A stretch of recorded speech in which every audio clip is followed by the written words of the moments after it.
Carl Jung avoided one question for most of his life, not because he feared it, but because he knew how badly it had been misunderstood.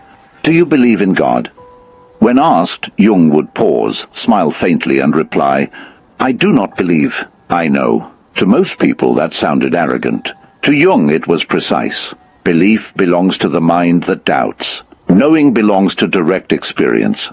And Jung had seen something, not once, not twice, but hundreds of times, in the most honest psychological laboratory that exists.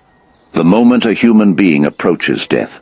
3 weeks before he died, Jung finally clarified what he meant in a private letter. He wrote that God was not a doctrine, not a theory, not a religious idea. God, he said, was a psychological fact, something observable, repeatable, undeniable. He had seen it emerge in the psyche of dying patients across cultures, religions, and belief systems. And now, he said calmly, he was about to encounter it himself. This was not faith. This was observation. What Jung saw in the dying mind. Jung spent decades working with terminally ill patients, not to console them, but to study them. He wanted to know what happens to the psyche when the body begins to fail. What he discovered disturbed him. As death approached, the mind did not collapse into chaos. It reorganized. Dreams began to change. Not emotionally, but structurally. The ego, the part obsessed with identity, achievement, status, and fear, slowly withdrew from the dream world. In its place, something older and deeper emerged. Symbols of wholeness, circles, mandalas, spirals, images of completion.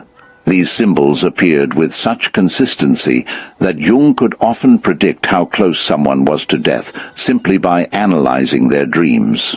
He called this process psychic preparation, not preparation for annihilation, preparation for transition. And this is where Jung reached a conclusion that modern psychology still struggles to accept. He wrote, "We do not have a soul. We are souls who happen to have bodies." This was not poetry. It was data. The 4 stages Jung observed. Jung identified a pattern that unfolded in stages. Stage 1. The journey. Patients began dreaming of roads, rivers, mountains, long travels. The unconscious was signaling movement, not forward in life, but inward. Something was ending. Something else was beginning. Stage 2. The guides. Archetypal figures appeared. Wise elders, animals, ancient protectors. These figures did not comfort the ego. They guided the psyche.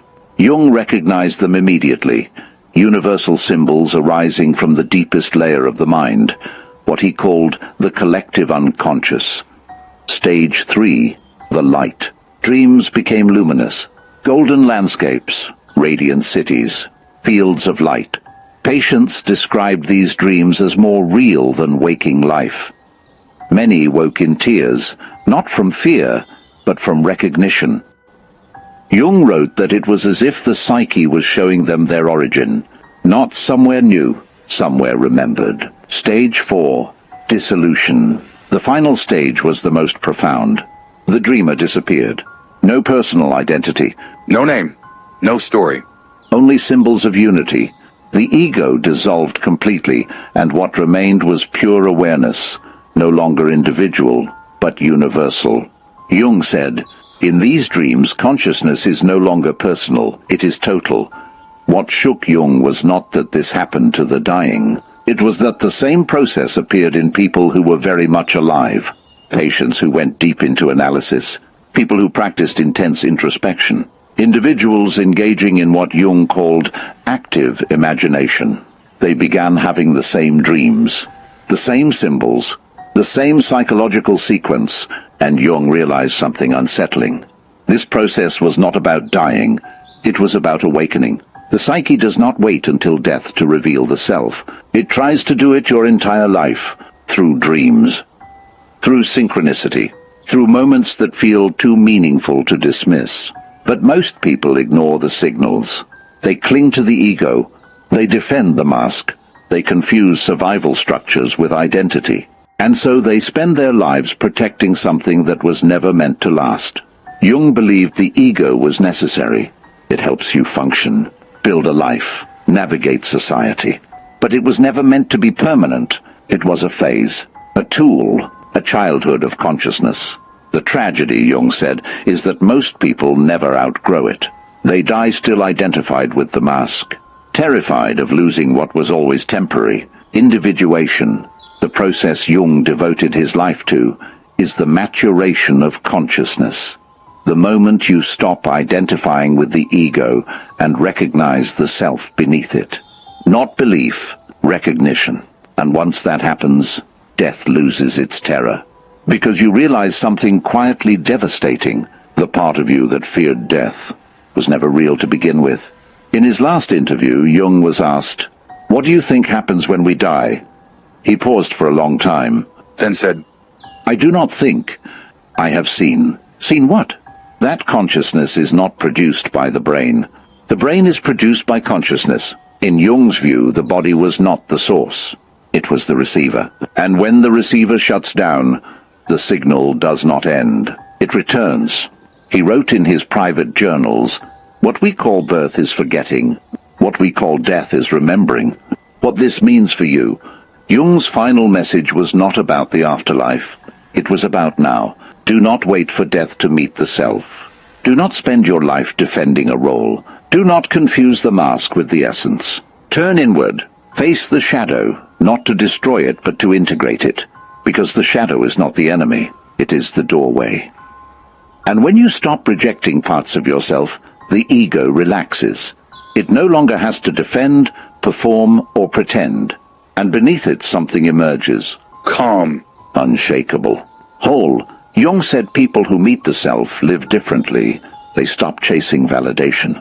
They stop fearing death. They stop being controlled by identity. Not because life becomes easier, but because it becomes real. Jung spent 85 years preparing for one moment. Not death, but dissolution. When his body failed on June 6, 1961, he was not afraid, because the part that mattered had never been born, and therefore could never die. The question he leaves you with is not philosophical. It is urgent. Will you wait until the end to discover who you are? Or will you begin the journey now inward, toward the only thing that has ever been real? Not the image, not the role, not the story, but the self that has been waiting patiently beneath it all. If this reached you now, Jung would say it is not random. He called it synchronicity, a meaningful coincidence, a moment when the outer world and the inner world briefly align, not by chance, but by readiness. Something in you recognized this before your mind did. That quiet pull you felt, that pause, that sense of this is speaking to me. That is not curiosity. That is memory. Jung believed the psyche sends these signals only when a person is prepared to receive them. Not when it is convenient, not when life is calm, but when the old way of living can no longer contain who you are becoming. And that means something in you is ready to stop running. Running from silence, running from the questions you feel at night, but push away during the day, running from the parts of yourself that don't fit the role you've been playing, ready to remember. Not facts, not beliefs, but yourself, the part of you that existed before expectations shaped you, before fear taught you how to perform, before you learned who you were supposed to be. Jung said awakening does not happen all at once. It begins with recognition, a moment where something ancient inside you says, yes, this is it. And from that moment on, you cannot unsee what you have seen. The journey inward has already begun. You don't need to rush it. You don't need to force anything. Just don't turn away. And if this resonates, if this feels like more than information, then this space is for you. This channel is not about motivation. It's about remembering. About exploring the unconscious, integrating the shadow, and walking the path Jung called individuation, while there is still time to live from it. If you're ready to go deeper, subscribe. not because you need answers, but because you're ready for the questions. And before you leave one word in the comments. Not for me, for yourself. A word that captures where you are right now. We wink. Ready. Beginning. Remembering. whatever comes naturally. Because naming the moment marks the moment. And Jung would tell you this. When the psyche speaks and you listen, the path appears. You are not late. You are not lost. You are exactly where the remembering begins.